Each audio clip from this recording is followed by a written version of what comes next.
Isa po sa mga nawawala na po sa ating mga tao kapag nakakakilala po tayo sa Panginoong Jesucristo ay ang espiritu ng kadamutan.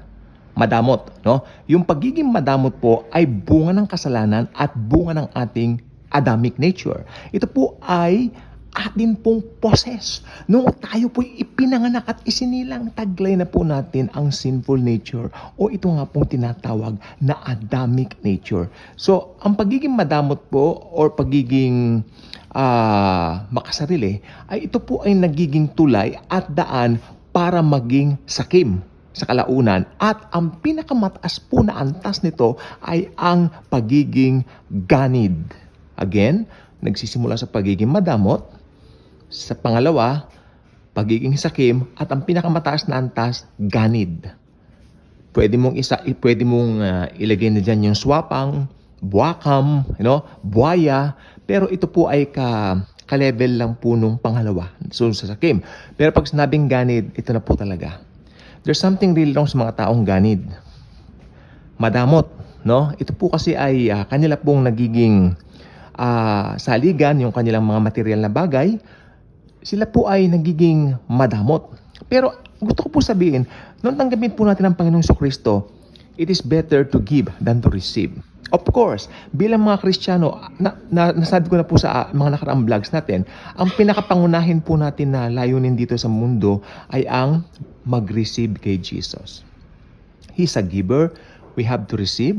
Sapagkat ang salvation ni-receive natin, then magre-receive tayo ng maraming blessing so that makapag-bless din po tayo sa iba. Ganun po yan. But, since nakaka-receive po tayo ng maraming mga blessings, hindi na po tayo nagiging madamot. Ito po ay overflowing po sa atin. That's why we need to, mali yung term na we need. We are happy. Yan. We are happy to share the blessings na ibinigay sa atin ng Panginoon. Pinagpala tayo, kaya magiging pagpapala rin tayo sa iba. Actually, hindi ka na kailangan pang udyo ka na, bigyan mo naman si ganun, kawawa si ganun, bigyan mo naman siya ng ganito, maging mapagbigay ka naman. Hindi. Nasa atin na po yung pagiging mapagbigay. Kusa na po sa atin yung pagiging likas na po sa atin since mga Kristiyano na po tayo, yung magbigay. Masaya po tayo magbigay.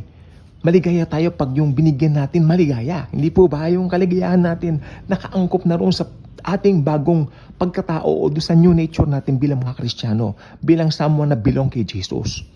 Okay? So, pag Kristiyano, mayaman, asahan mo, mapagbigay po yan. At ito po maganda.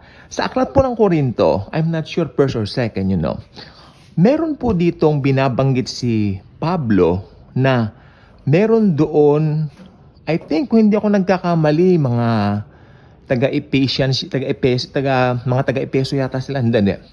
Merong Macedonians, so yung mga Macedonians, sa kabila ng kanilang kahirapan, sabi ni Apostol Pablo ni Paul, sila ay nagpupumilit sa akin at tanggapin ang kanilang mga handog.